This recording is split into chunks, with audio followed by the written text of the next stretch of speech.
Hey, good to see you. Welcome to the Capitol, everybody. Good afternoon. This is a great day for women in America. Yes, that's an applause line. House Republicans have yet again stood up for women. This is a commitment that we have made because it comports with what is right and what is common sense. We know from Scripture and from nature that men are men and women are women, and men cannot become women. It's sad that we have to say that. It's a matter of biology. It's how we're made. And if we try to ignore that or to undo it, we do so at our peril and to the detriment of our daughters. Across the country, female athletes like Riley Gaines and Paula Scanlon and Peyton McNabb have had to compete head-to-head against biological men. It's just not right. Around the world, it's estimated that more than 700 female athletes have been displaced by males in their women's sporting events. And that has resulted in more than 1,000 estimated medals, records, and scholarships intended for women going to men. My own daughters competed in sports as they were growing up, and I can only imagine the anger I would feel as a dad if they had their trophies stolen from them. But that's indeed what many women are facing today. And it's not just anger, it's fear. Biological men competing against women also poses a threat to the safety of our girls. It's dangerous, it's unfair, it's a rejection of reality, and it is just plain wrong.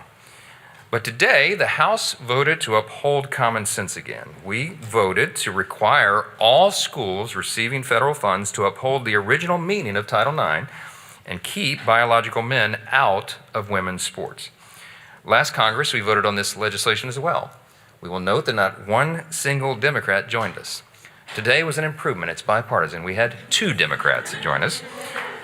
Yes. But it's shameful. There should have been many, many more. In fact, I would argue that every member of this body should have voted for common sense and to protect women. And for some reason, for politics, I guess, they chose not to. The American people sent a clear message in November. They want us to return to common sense, but it appears that some of our friends in the other party are ignoring that plea. This Congress, we have the power of a Republican Senate, and we will have Donald J. Trump return to the White House in less than a week. That is going to be a sea change around here, and we can't wait. And together, we're making good on our campaign promises. We couldn't have done it without Greg Steube, my colleague from Florida, who's behind me here, who's been pressing this issue for so many years and providing great leadership. We're grateful for that leadership, and it's good to see the hard work rewarded on a day like this. I'll now turn it over to Riley Gaines, who really needs no introduction here. She's in Congress as much as members of Congress now. Here she is. She knows firsthand the dangers of allowing biological men to compete in women's sports, of course, and why this legislation is so necessary. I'm a big fan of hers. I'm so grateful for her courage and her moral clarity and her voice on this very important issue. Riley Gaines, everybody. Thank you. Thank you. Hello, my name is Riley Gaines. I am an ambassador for Independent Women's Voice. I am the vice chair of Athletes for America with AMERICAFIRST Policy Institute, and I'm a former collegiate swimmer from the University of Kentucky. First, and let me echo Speaker Johnson's gratitude for the people who stand alongside me, behind me, their leadership on this issue, how they have stood firm, the flack that you all have taken. I know it's not easy, but nonetheless, it's necessary, and I would argue that it's urgent, and so I thank you all. And I'm thrilled with the passage of H.R. 28, the Protection of Women and Girls in Sports Act, but truthfully, I'm mad. I'm mad that this is something we have to do. I'm mad that we as women have to beg for equal rights. I'm mad that we have to beg for privacy in areas of undressing. And I'm mad that we have to beg for safety on the court or on the field or walking in the streets at night for that matter. Here's some of the things. Let's just go through a couple of the things we heard on the House floor today from Democrats. We heard of things like genital exams. We heard that girls will be asked to show what's in their underwear. We heard that they have to show internal and external anatomy, inspections, Taliban-like enforcers, hire predators to peek at girls, on and on and on. Weird fear-mongering about predators. But that's what Democrats do best. If you don't know what they're up to, just look at what they're accusing the right of. There have only been a few girls. Another thing they said, there's only a few girls who have been injured at the hands of a boy. It's such a small percentage I heard that this bill is a waste of time. And let me tell you the message I received when I heard that is that I'm a waste of time. Girls around the country, just like me, are a waste of time. Your daughters are a waste of time to all House Democrats except the two who voted in favor of the Protection of Women and Girls in Sports Act. But to Speaker Johnson's point, the American people spoke on November 5th. The common sense, everyday Americans who intuitively know that men and women are different. We reject this notion. While I certainly believe people turned out to the polls to embrace Donald Trump, to embrace his cabinet picks, to embrace the America First agenda, more so, truthfully, I believe that people turned out to the polls on November 5th to reject absurdity. And that is entirely and thoroughly what the Democratic Party has become, absurd.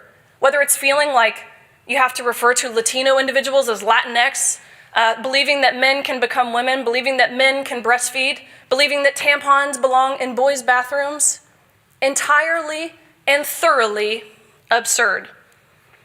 I'm here today for one reason.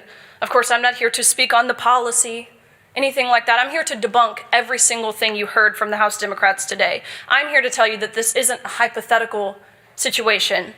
No, it's reality. My story by now is seemingly well known, so I won't get into it. I could spend hours sharing the feelings and the emotions, the specifics behind watching a man steal a woman's national title, the feelings of humiliation and violation of having to strip down to nothing, fully unclothing yourself inches away from where a 6'4" man simultaneously fully exposed himself, stripping down to nothing, exposing his male genitalia non-consensually, might I add, which we used to properly label as some form of voyeurism or sexual harassment, indecent exposure. Now it's seemingly celebrated. Last fall, leading up to the election, the independent women launched the Riley Gaines Stand With Women scorecard. It was a first-of-its-kind resource that tells Americans who stands with women and who does not. The scorecard had a pivotal impact, delivering a 90% win rate for those who were Riley Gaines approved. I was honored to put my name to such a significant effort. No more hiding behind these phrases and taglines that the Democrats use, saying they're for women's rights. Go back and look at who voted in support of the Laken Riley Act. Look at who voted in support of protecting women and girls in sports. And if they were no on one or both, then they do not get to say they support women. Men do not belong in women's sports. And with the House passage of the Protection of Women and Girls in Sports Act, we are one step closer as a nation to making sure that not one more male athlete is able to take a trophy, a roster spot, playing time, resources, or an opportunity to compete from a woman. The American people, again, we believe that women's sports are for women. I cannot believe we have to say this, but unfortunately we do. It matters. Last thing I'll say, if you're curious how your representative voted, your senator, any federal elected official, how well they stand with women, you can check that out at RileyGainesScorecard.com.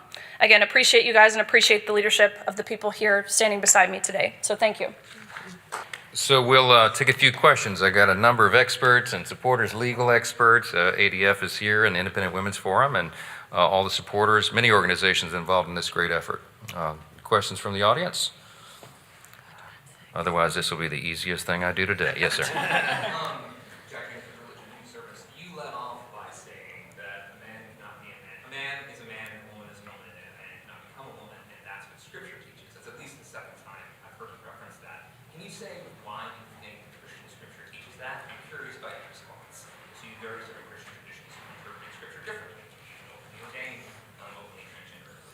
Well, it goes back to the first book in Genesis, male and female, he made them. I mean, this is pretty clear. I'm not sure there's another interpretation, but everybody's open to interpreting Scripture however they will.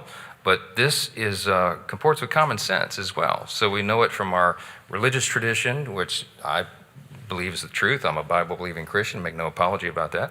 But whether you regard that as the truth or not, it's also nature. It's biology. And biology is not bigotry, as we say. Anyone who would accuse the supporters of this legislation otherwise is ill-informed. This is to protect women and girls. It's very clear. It's been articulated well, and you've heard examples. Riley's one of the most famous, but again, it happens all the time, all across the country. Congress has a role to play here. We should step into this arena, and it's an appropriate thing for us to do. So we make no apology for it. And this is not out of dislike or discrimination against anybody at all. This is the right thing to do, and it's to protect women and girls, and that's our role here. So, yes. Now that this, I'm Elizabeth Mitchell from the Daily Signal. Now that this bill has passed, what plan does the House have to further empower Trump's cabinet, appoint priests to root out transgenderism in America? Well, it's an executive branch function. I mean, it is a big issue. I mean, probably the most famous ad of the campaign cycle was the one that the Trump administration ran on this issue, and it resonates with the American people. Congressman Stubbe mentioned it's in the opinion polls. This is a 80–90% issue or more, depending on which poll you look at, because again, it comports with common sense. It should not be a partisan issue. We should have every single member of Congress united on this. And I would challenge all of you to go ask the questions of the Democrats who voted against it, how in the world they can justify that, because I don't understand the argument at all. Other questions? Well, again, I want to thank all these fierce warriors and supporters who have stood strong on the issue and made the state possible. We will expect our Senate colleagues to do the right thing as well, and hopefully will, and we get this legislation to the President's desk for signature. One more step, as we say, in returning common sense to Washington. So a round of applause for all these folks and all the hard work. Thank you.